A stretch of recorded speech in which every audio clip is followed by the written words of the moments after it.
This episode contains mature themes and includes narration produced using AI voice technology. Listener discretion is advised.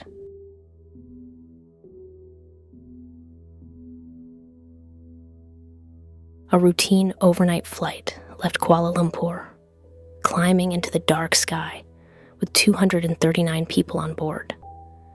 It was supposed to land in Beijing by morning. Instead, it slipped off the map. Radar screens went blank.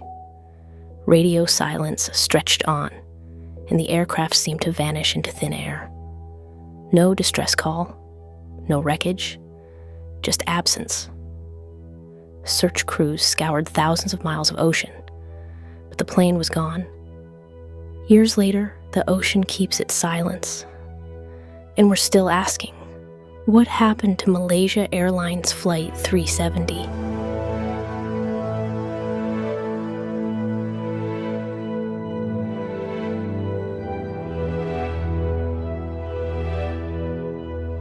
Welcome to Three Theories, the podcast where we uncover the great mysteries of the world. I'm Elena Hart, your guide on this journey through the unknown. Each episode will examine unsolved cases, paranormal phenomena, and historical and natural mysteries, and explore three compelling theories to help you decide. What do you believe?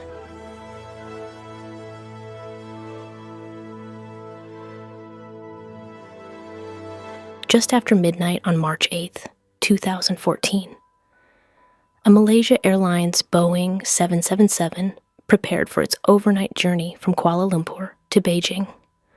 On board were 239 people, families, students, business travelers, crew. For most, it was a routine flight, 12 countries represented, bound together in the quiet rituals of air travel. Seatbelts clicked, bags shifted in overhead compartments. The cabin settled into the low hum of engines. At 12:42 a.m., the plane lifted into the dark sky, climbing smoothly into the night. At first, everything was normal. Air traffic controllers monitored the flight as it crossed the South China Sea, pilots communicating calmly over the radio. Nothing seemed out of place. But then, just after 1:19 a.m., came the last known words from the cockpit. "Good night, Malaysian 370, a standard sign-off. Nothing strange." Moments later, the plane's transponder went dark. Radar contact faded, and the aircraft was gone. No distress call, no emergency beacon, no signal of trouble, just silence. For controllers in Kuala Lumpur and Ho Chi Minh City, the first signs of trouble were confusion, not alarm. They assumed the plane had slipped into the next airspace, handed off to another team. But minutes became hours, and Flight MH370 never reappeared. By dawn, it was clear. A massive jetliner had simply disappeared. Later, military radar revealed something chilling. After its transponder went dark, the plane didn't just vanish. It turned. A sharp turn west, back across Malaysia, then north along the Strait of Malacca. It flew this way for nearly an hour, silently, deliberately, without communicating. Then it left radar entirely, somewhere over the Indian Ocean. That was the last confirmed trace. Search teams mobilized. Dozens of countries joined in. Planes and ships scoured the seas. Satellite data was reanalyzed. Families waited in packed airport terminals for news. Nothing came. Not a seat cushion. Not an oil slick. Not a single confirmed piece of debris. It was as though the aircraft had been swallowed whole. As the days stretched into weeks, the search area widened. Thousands of miles of open ocean, shifting currents, impossible depths. Families of the missing gathered in Beijing and Kuala Lumpur, desperate for updates, clinging to rumors and fragments of hope. Some believed the passengers were alive, taken to a secret location. Others stared at the sea, convinced the truth was hidden beneath.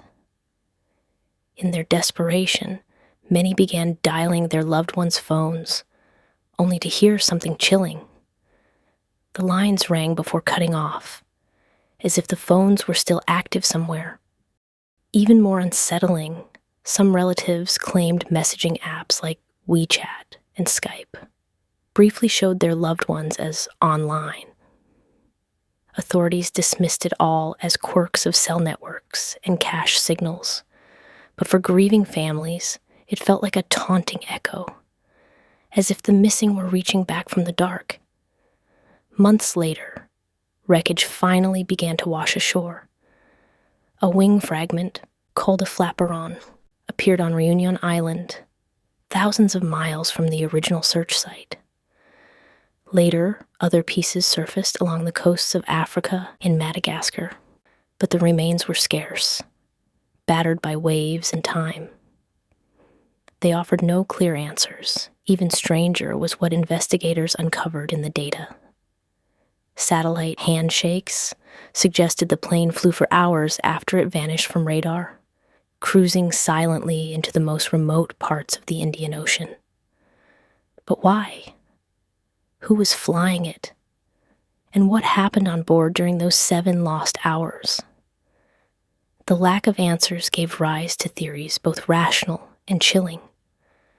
Some believed there had been a sudden fire or decompression, incapacitating everyone except perhaps the autopilot, guiding the plane until fuel ran dry. Others pointed to the deliberate turns after the transponder shut off, actions that suggested human control. Was it a hijacking? A suicide mission? A calculated act of mass disappearance? For the families, the worst part was not just the loss, but the silence. In Beijing, relatives protested in hotel lobbies, demanding truth.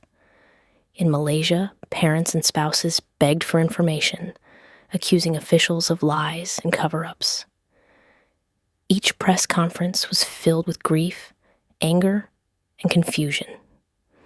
Without bodies to bury, many could not even begin to grieve. The eerie details only deepened the mystery. The captain's home flight simulator, found later, contained practice routes eerily similar to Flight 370's final path into the Indian Ocean. Was it coincidence or something more sinister? Some witnesses reported seeing a low-flying jet over the Maldives that night, though no proof was ever found. And then there were the satellite pings, faint signals, hours after the last radio call, suggesting the aircraft was still alive out there, gliding further into emptiness. Search crews described the ocean as a graveyard without a marker, a vast black expanse hiding one of the largest aircraft in the world. Billions were spent. Sonar scans mapped the seabed in painstaking detail, yet the wreckage never revealed itself. Each year that passed without discovery only made the silence more unbearable. For aviation experts, the disappearance shattered assumptions.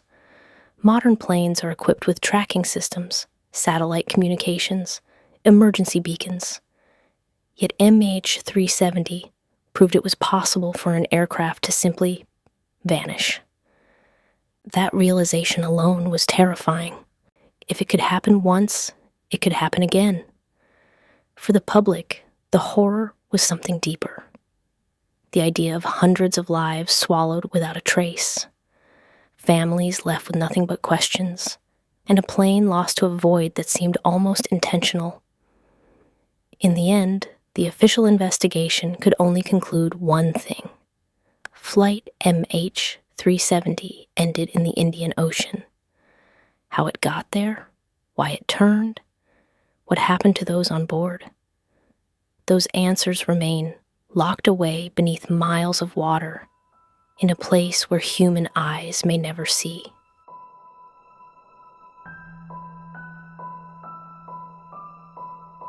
One of the most widely accepted explanations for the disappearance of Flight 370 is that it was the result of a catastrophic accident.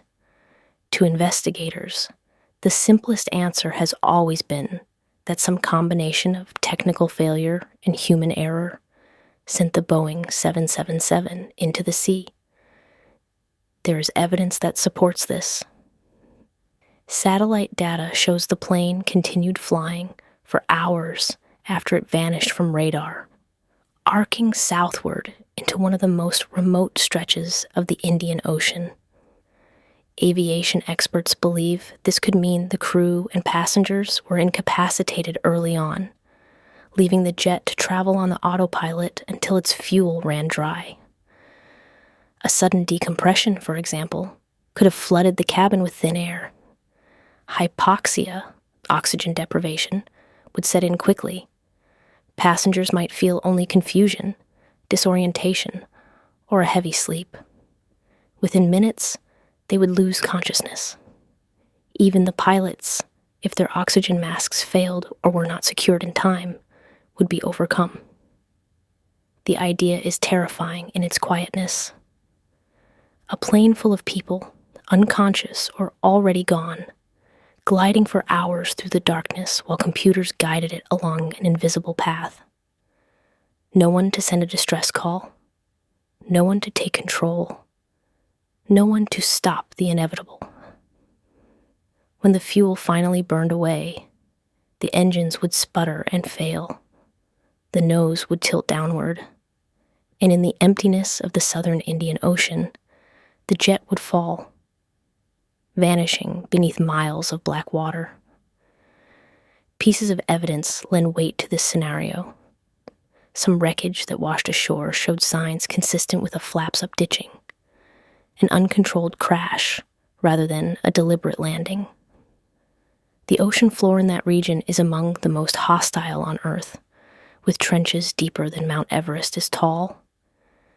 If the plane struck the surface at high speed, it could have shattered into fragments that scattered across vast distances, most sinking irretrievably. But even within this theory, there are disturbing questions. Why was there no distress call? Pilots are trained to send even a brief mayday in emergencies. Why was the transponder switched off? A decompression event cannot explain the deliberate turn back across Malaysia, nor the continued changes in flight path afterward. These maneuvers suggest someone was in control for at least part of the flight, contradicting the idea of a silent, crewless drift. Still, the accident theory leaves disturbing gaps. A decompression cannot explain the deliberate turns across Malaysia, nor the shutdown of the transponder, nor the silence that followed. These details suggest intent, not malfunction. A human hand guiding the aircraft into darkness.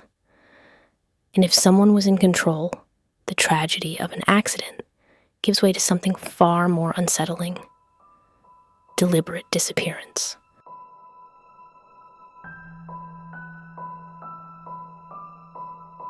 If Flight 370's disappearance was not an accident, then it may have been the result of someone's deliberate choices. From the earliest days of the investigation, attention has turned to the possibility that one of the pilots, or perhaps an intruder on board, intentionally took control of the aircraft and flew it into oblivion. The evidence that fuels this theory is unsettling. After the plane's transponder stopped broadcasting, Flight 370 didn't simply vanish from the skies. Military radar later revealed that it had made a sharp, deliberate turn back across the Malaysian peninsula, threading between airspace boundaries as though to avoid detection. It then banked northwest toward the Strait of Malacca before heading south into the empty Indian Ocean. These were not the movements of an autopilot system gone haywire. Someone was in control, at least for those crucial hours. The question is who and why. Investigators examined the two pilots closely. Captain Zahari Ahmad Shah was experienced and respected, with thousands of hours of flying under his belt. But when authorities searched his home, they discovered something troubling. His personal flight simulator contained practice routes eerily similar to the one Flight 370 is believed to have taken. Flights that ended in the middle of the Indian Ocean. Though this evidence was never declared conclusive, it raised a chilling possibility. Did Zahari rehearse the very path that the doomed flight later followed? Some have suggested this was a planned act of pilot suicide, a grim echo of other tragedies in aviation history, where flight crews deliberately crashed planes. If true, it would mean Zahari chose not just to end his own life, but to take 238 others with him. Others point to the possibility of a hijacking. Could someone have breached the cockpit and forced the pilots to change course? Yet this theory falters against the silence that followed. No group ever claimed responsibility, no ransom was demanded, and no political statement emerged. For a hijacking, the lack of motive or communication is baffling. Still, deliberate action remains difficult to dismiss. The deliberate shutdown of communication systems, the precise turns across airspace boundaries, the long, controlled flight south as though guided by intent. These details suggest a human hand, not just machinery or malfunction. But if this was deliberate, it raises questions that chill to the bone. Why choose the southern Indian Ocean, one of the most remote places on Earth, where recovery would be nearly impossible? Why was there no note, no broadcast, no explanation left behind? If it was a hijacker, why vanish without ever revealing demands? And if it was the captain, what darkness drove him to craft a disappearance so elaborate that it remains unsolved a decade later? For many investigators, this theory is the most unsettling of all. An accident can be explained as chance, a tragic failure of systems. But deliberate disappearance suggests intent, that someone, somewhere in those early hours of March 8th, chose to erase Malaysia Flight 370 from the sky.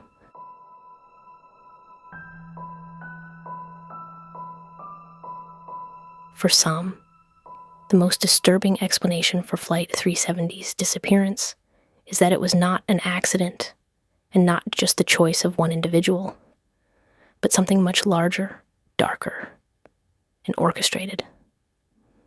A cover-up. Pieces of this theory come from strange gaps in the official record. Radar shows the plane turning back across Malaysia, yet it took hours before authorities acknowledged it was missing. Families complained that critical information was delayed, altered, or withheld. Even years later, investigators admitted that some military radar data from the night of March 8th was never fully released to the public. The official story was fragmented, shifting, as though truth had been edited before reaching the world. Then there's the cargo. The plane was carrying a shipment of lithium-ion batteries, but some reports suggest there may have been more on board. Sensitive technology or undisclosed materials that never made it into the final manifest. If so, who wanted it hidden and why? Some theorists believe the plane was intercepted, either shot down or forced to land, because of what it carried or who was on board. There were engineers from a major tech company, Freescale Semiconductor, traveling that night. Specialists in defense and communication systems. Their presence has fueled speculation that the disappearance was less about a malfunction and more about silencing knowledge, eliminating assets, or seizing something valuable. Others whisper about military operations, secret weapons, or shadow governments that could have erased 239 people in a single controlled act. If true, it could explain the silence that followed. No distress call, no wreckage for years, and only fragments turning up in places that kept the trail cold? What if the truth was never meant to be found? The most frightening part of this theory is not just the possibility of deliberate action, but the scale of concealment it would require. Entire governments keeping secrets, families left in limbo, 239 souls erased, not by chance, but by choice. If Malaysia Flight 370 was deliberately hidden, then the ocean is not the only grave. The truth itself was buried. And that is what makes this theory so chilling. Unlike an accident, it leaves no comfort in randomness. Unlike a lone pilot's decision, it cannot be understood as personal tragedy. It suggests a world where lives can be erased, evidence concealed, and questions left to rot unanswered. A world where the most terrifying part of the story isn't the plane's disappearance, but the possibility that someone, somewhere, knows exactly what happened and will never tell.